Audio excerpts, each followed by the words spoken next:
Like day 2 আজকে Sunday আবার আরও একটু সকাল সকাল বেরিয়ে পড়েছি, কিন্তু রাতে খুব ভালো ঘুম হয়নি। তো সকালবেলা হাঁটা walking is very important, not because সবসময় যে ওয়েট লস করার জন্য তুমি হাঁটছো, বিকজ এটা একটা কার্ডিও করছো, and cardio is very important for your heart. So এটা আমাদের সুন্দর একটা রাস্তা উঠতে পারে, সানরাইজ হচ্ছে তো ভালো লাগে। আমার যেহেতু অ্যাজ এ এডিটিং কাজ সারাদিন কম্পিউটারের সামনে বাড়িতে বসে কাজ, তো একদমই খুব একটা বেরোনো হয় না। তো এই একটু সকালবেলাটা বেরোনো খুব দরকার, তো এই অভ্যেসটাকে কন্টিনিউ রাখার চেষ্টা করবো।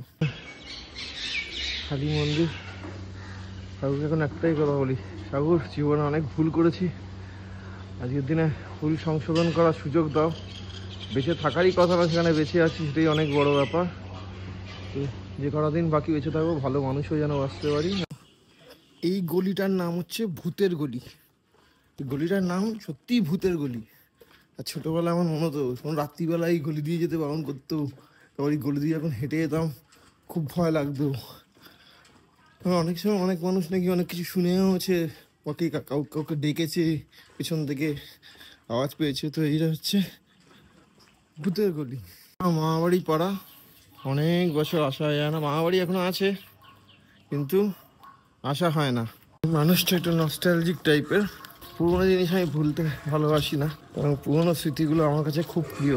ভালো জিনিসগুলো মনে রাখার চেষ্টা করি, খারাপগুলো মনে রাখি না, ওখান থেকে শিক্ষা নেওয়ার চেষ্টা করি।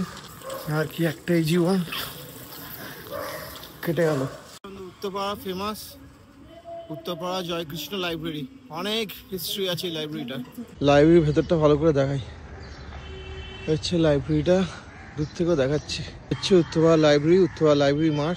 এখানেও দেখতে পারো অনেক এক্সারসাইজ করছে, জগিং করছে, প্রচুর হিস্ট্রি আছে।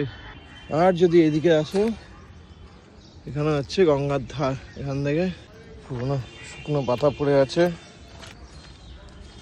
হচ্ছে এখান থেকে গঙ্গা।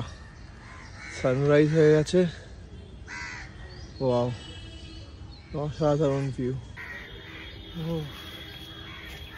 দারুণ লাগছে প্রকৃতির মাঝে। দূরে দেখা যাচ্ছে ওটা হচ্ছে বালি ব্রিজ, আর ওই হচ্ছে দক্ষিণেশ্বর। নমস্কার দিকে ঠাকুরকে, সকাল সকাল দক্ষিণেশ্বর দেখিয়ে দিলাম।